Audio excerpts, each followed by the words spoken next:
So the first thing that I would like for you to do for class today is to take a look at the technology tools assignment that I have linked for you or that I have provided for you, and you'll notice that there are all kinds of tech tools over here on the left-hand side. You can see there are about, 12, 13, 14, somewhere around in there, options for you to look at. So what I want you to do is to look at least 6 or 7 of them, and you don't have to look at everything, but just find something that looks interesting to you and do some reading or some looking into that particular technology tool. And in this column, what I'd like for you to do is to identify what it is. You do not have to put complete sentences or paragraphs, but put enough information that if you were to go back and see it and look at it again, that you would be very familiar, or at least be reminded with what that particular tool did. And then I'd like for you to generate some ideas for how you could use that in your content areas. Again, it doesn't have to be complete sentences, but in every category, 2 or 3, or at least the areas that you choose, 2 or 3 ideas where you could really use that tool to teach your content in your areas. Now, this last column, the follow-up, find more information about column, you do not have to complete that column. That's just there in case you have some questions, or if there's something that you want to make a note for yourself to follow up and try and to do. But that one's not required. So you're going to take 6 or 7 of these tech tools. After you review them, you're going to look through them and then choose 6 or 7 of them to really dig into and look through and do a little bit of reading about, and then tell me what it is and identify a few areas where you can use that. And then this column is just for your own viewing. So that's the first thing that I'd like for you to do tomorrow in class. The second thing I'd like for you to do is to work with your group on your lesson planning for next Friday. You will be teaching next Friday, so you and your classmates, your group mates rather, will be teaching. And so I've sent you in the announcements or the email from Blackboard, I sent you the topics that the teachers from Model had asked that you prepare. And so you will use this lesson plan in order to write up your lesson plan for next week. Excuse me. So what I'd like for you to do as a group is to create this lesson plan. Now, eventually each of you will need to turn in the lesson plan, but for our purposes for class, one person can turn in a lesson plan for now with everybody's name on it, and that way I can give you some feedback on it. Now, you'll have everybody's names. The observation is next Friday. Ignore cycle.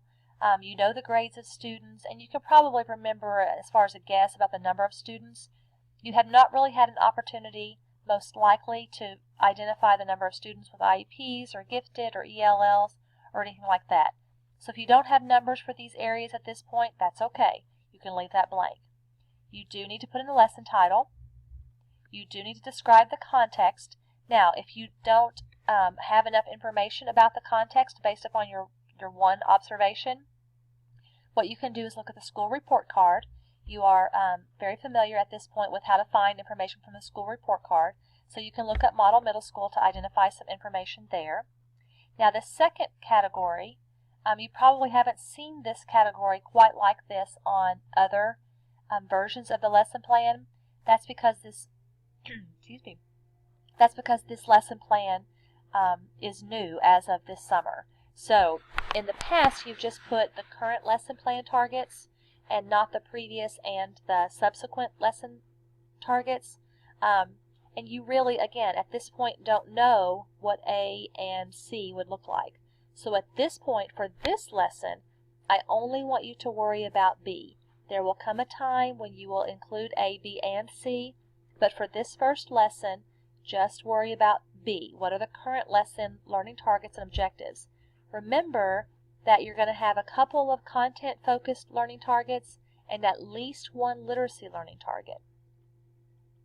Okay, number 3, you may not know what kind of pre-assessment has been or would be done to establish baseline knowledge and skills for this particular lesson, but if in the context of your lesson you have a way to kind of pre-assess the students, then that's going to go here. So if you recall in the lesson that I taught, I had the students self-assess just on the vocabulary portion of the the course, or I'm sorry, the lesson, then I would use that here. So this doesn't have to be a huge formal pre-assessment, but how would you use, what are you planning to use to identify what students already know for the lesson? And it can be very informal since it is a one lesson kind of experience. The formative assessment needs to be very specific. I will be looking to see that this formative assessment directly ties back into the lesson learning targets.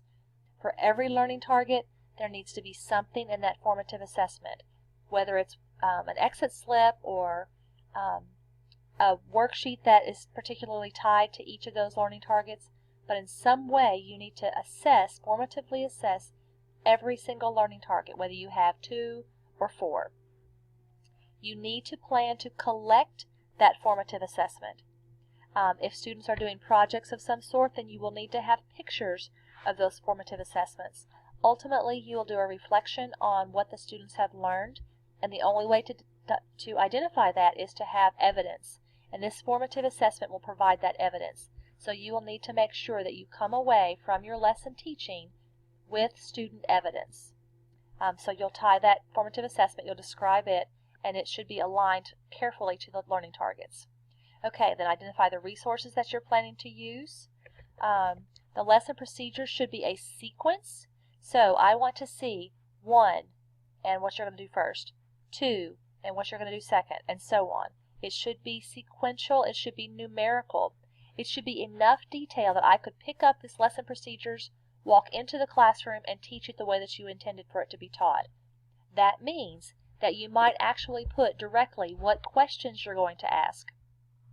You don't have to be that specific, but sometimes in the early planning stages, it's helpful to do that.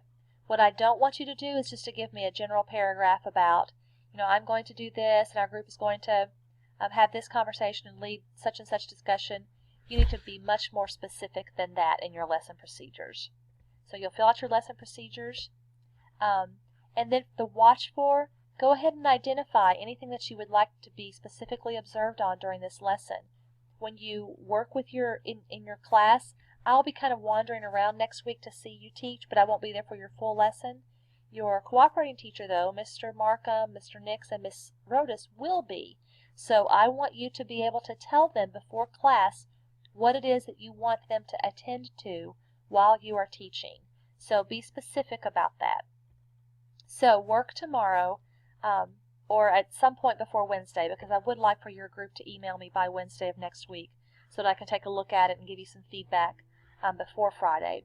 But my recommendation is to you to meet together with your group tomorrow, work on this lesson plan and get it kind of hashed out, to work through all these different pieces and parts so that you are prepared to teach a fantastic lesson next Friday. I will be available through my email, I hope, depending upon whether I'm at the doctor's office or not. But I will definitely have my phone with me. And if email doesn't get a quick response, then certainly you're welcome to use a text as well. So I hope that this information has been helpful and clear for you. And I apologize for missing class, but I hope that you have enough information to successfully complete these activities.